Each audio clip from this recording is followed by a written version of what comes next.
Right, a lot of you have had issues. You're asking about the analysis and the conclusion, so I'm going to go ahead and show you through this video. So, analyze data. Alright, analyze data should have three equations.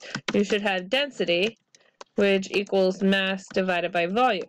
Then you need to give me an example from your work that shows me this. So for example, maybe my mass was 3.2425 grams divided by my volume, which let's say is 2.5 milliliters, equals whatever that answer is plus the unit. Now the second equation is a volume equation, which equals the final volume minus the volume initial, and then you'll put in numbers for that.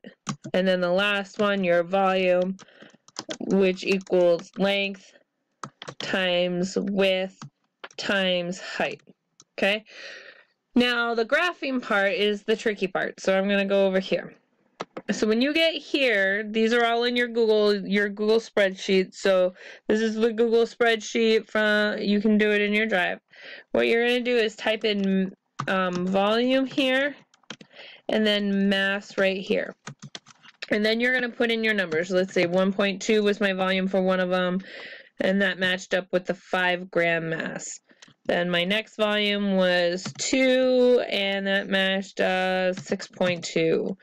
I'm going to go ahead and list all 5. I'm just randomly putting in numbers because I don't know what they are. 1, 2, 3, there were 5 items. Okay, the other one, let's just say, had 7. We'll make that 10, and then let's make the volume 10, and we'll make it 15. All right, once you have this, then you're going to highlight all of this. You're going to insert chart, just like that.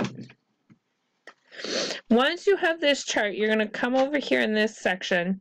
You're going to scroll down, and you'll say use column A as label. Check that. You're also going to go back up, and you're going to change the format from that to line. So you get one line just like that. Then the last thing you want to do is customize. So you're going to customize, you're going to go title charts, chart title, horizontal axis. And you're going to put in horizontal, let's see, 1.2, that's the volume. So volume, and make sure you put the units. And then go back here and do the vertical axis. The vertical axis is mass. And make sure you put in the units. Oops, wrong thing. Units. Okay? So then what you have is something that looks like this. Then you're going to click on this. And you're going to hit Control-C. And I'm going to copy that. Go back to this document. And you're going to put that chart in here. So you're going to go here. Go Control-V. It'll ask you to hit the link, hit paste, and there's your thing. So that's how you get the graph in. Last thing, your conclusion. You need to make it set up as if you were sharing your information to someone. So you're restating the question, but you're not going to say, what is blah, blah, blah. In today's lab, the question was, and then give me the question. Then you're going to back that up with data. So whatever the question was, you're going to back that stuff up with you're going to answer it with your data.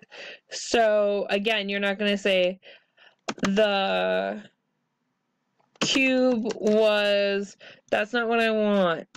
The data showed, or something, you're writing sentences. So the data showed that the cube had whatever, or it was found that the cube had blah, blah, blah, something along that line. Then the last thing you're going to do is, or one of the second of the last things you're going to do is add in your volume and mass. So looking at the thing, you're going to make this connection between volume and mass. The mass of the objects, what happens to the mass? And then what happens to the volume? You know, make those connections. And the last thing you're going to do, in lab, some errors were. And we've gone over a few of these. These are things that will change your data result. Okay, so this should help you complete this lab. Any other questions, you can email me.